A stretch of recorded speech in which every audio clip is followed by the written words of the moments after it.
سب سے پہلے آپ نے رمضان المبارک میں ایک کام یہ کرنا ہے کہ روزانہ کم از کم قرآن پاک کی ایک سپارہ تلاوت کرنی ہے، ایک پارہ. اس طرح سے 30 دنوں میں آپ کا قرآن کریم جو ہے وہ تلاوت کے طور پر جو ہے وہ مکمل ہو جائے گا. ایک پارہ کوئی مشکل نہیں ہے. بہت آستہ پڑھنے والا بھی جو بندہ ہوتا ہے 40 منٹ میں 45 منٹ میں وہ پڑھ لیتا ہے. اور اگر ایک نشست میں نہیں پڑھ سکتے تو 4 نشستوں میں تھوڑا تھوڑا کر پڑھ لیجئے. اور اگر اس سے بھی کم رفتار ہے تو پھر ذرا سوچ بھی لیجئے گا کہ زندگی گزاری کدھر ہے. زندگی گزاری کہاں پہ ہے کہ پوری زندگی گزر گئی اور ابھی تک قرآن پاک دیکھ کر پڑھنا ہی نہیں آیا اور ہم نے باقی سارے تیر مار لیے. بہرحال خیر یہ اضافی بات ہے. تو ایک پارہ روزانہ تلاوت کریں. رمضان اور قرآن کا بڑا گہرا تعلق ہے. آپ نے یہ سنا ہوگا کہ رمضان المبارک میں حضرت جبریل علیہ السلام آ کر نبی پاک صلی اللہ علیہ وسلم کو قرآن سناتے تھے. دور ہوتا تھا حضرت جبریل حضور کو سناتے تھے اور نبی پاک صلی اللہ علیہ وسلم حضرت جبریل کو سناتے تھے. اور جس سال میرے آقا کی رحلت کا وصال کا سال تھا اس سال 2 مرتبہ دور ہوا تھا، 2 مرتبہ قرآن کریم سنا اور سنایا گیا تھا.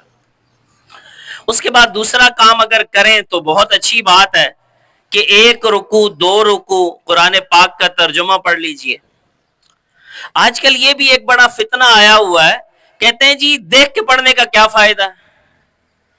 قرآن کریم کو ہاتھ لگانا، دیکھنا، پکڑنا، اٹھانا، سمجھنا، جس تعلق سے آپ قرآن کریم سے جڑتے ہیں ہر تعلق کا فائدہ ہے.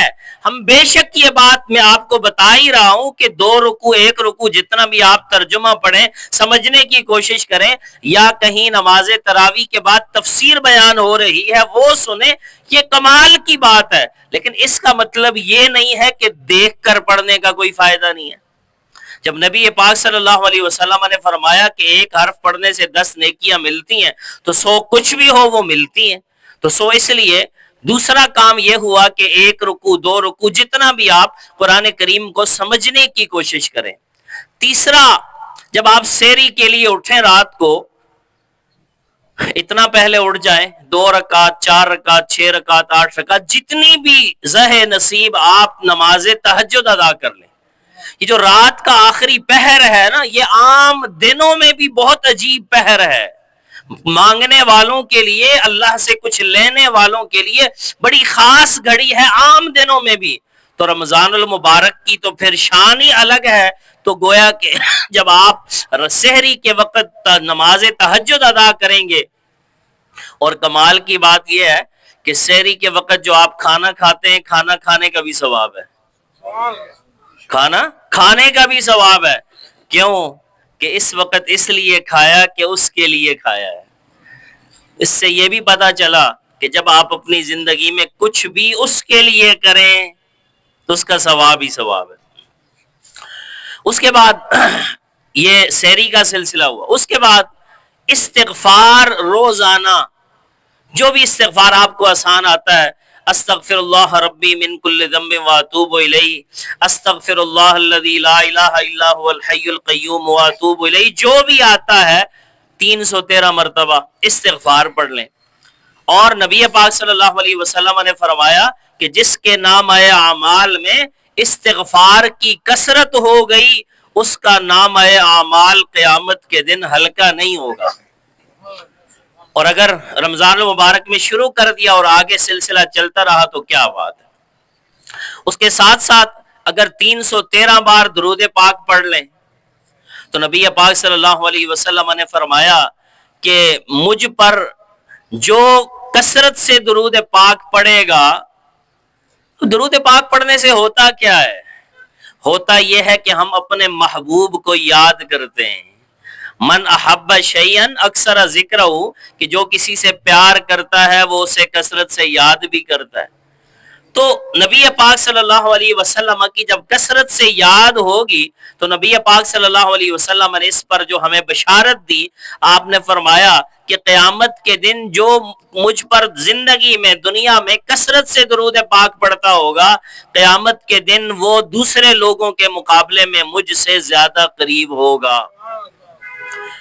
اس کے بعد روزانہ تھوڑا سا صدقہ کر لیں، روزانہ بلا ناغہ صدقہ کریں، 10 روپے کرنے، جتنا بھی کرنا ہے توفیق کے مطابق، تاکہ روزانہ آپ کے نامہ اعمال میں صدقہ کرنے کا بھی ثواب لکھا جائے۔ کیوں کہ رمضان المبارک کی شان یہ ہے کہ اس میں فرض ادا کریں تو اس کا ثواب 70 گنا بڑھ جاتا ہے، اور جو نفل ادا کریں اس کا ثواب فرض کے برابر ہو جاتا ہے، تو بہت بڑا فرق پڑ جاتا ہے ثواب میں بھی۔ تو روزانہ اپنے معمولات میں صدقہ، اور خاصتاً جو بات کہنا چاہتا ہوں وہ یہ کہ نماز جو گھر میں پڑھتے ہیں نا، وہ اپنی مرضی کی نماز ہوتی ہے، اللہ کی مرضی کی نماز نہیں ہوتی۔ اللہ کی مرضی کی نماز یہ ہے کہ نماز جماعت کے ساتھ ادا کرے، تو نماز با جماعت ادا کرنے کا التزام کریں۔ اگر آپ یہ ہمت کر لیں کہ 30 دن رمضان کے اور 10 دن پھر اور ملا لیں، 10 دن صرف 40 دن، تو نبی پاک صلی اللہ علیہ وسلم نے فرمایا کہ جو شخص 40 دن تک تکبیر اولا کے ساتھ نماز ادا کرے گا، اللہ تبارک و تعالی اسے نفاق سے بھی نجات عطا فرما دے گا اور دوزخ سے بھی نجات عطا فرما دے گا۔ تو یہ رمضان المبارک میں تو ماحول ہوگا، 10 دن تھوڑی سی اور ہمت کر لیں، اور 40 دن اگر کسی کے ہو جائیں تو اس کے بعد اللہ تبارک و تعالیٰ کی رحمت کھینچ لے گی، اس کے بعد آپ باجماعت نماز ادا کرنے والے بن جائیں گے۔ تو یہ ایک لائحہ عمل دیا ہے آپ کو اختصار کے ساتھ، آخر میں اس پر توجہ کریں، اسے یاد رکھیں، اور روزے کے متعلق یا کسی بھی حوالے سے کوئی مسئلہ پوچھنا، سمجھنا، سمجھانا ہو، انشاءاللہ تعالی ہم آپ کے لیے یہیں پر جو ہے وہ موجود ہیں۔ اللہ تبارک و تعالی ہم سب کو رمضان المبارک کی برکات سے، فیوزات سے، انوار اور تجلیات سے مالا مال فرمائے۔ وآخر دعوانا ان الحمد للہ رب العالمین۔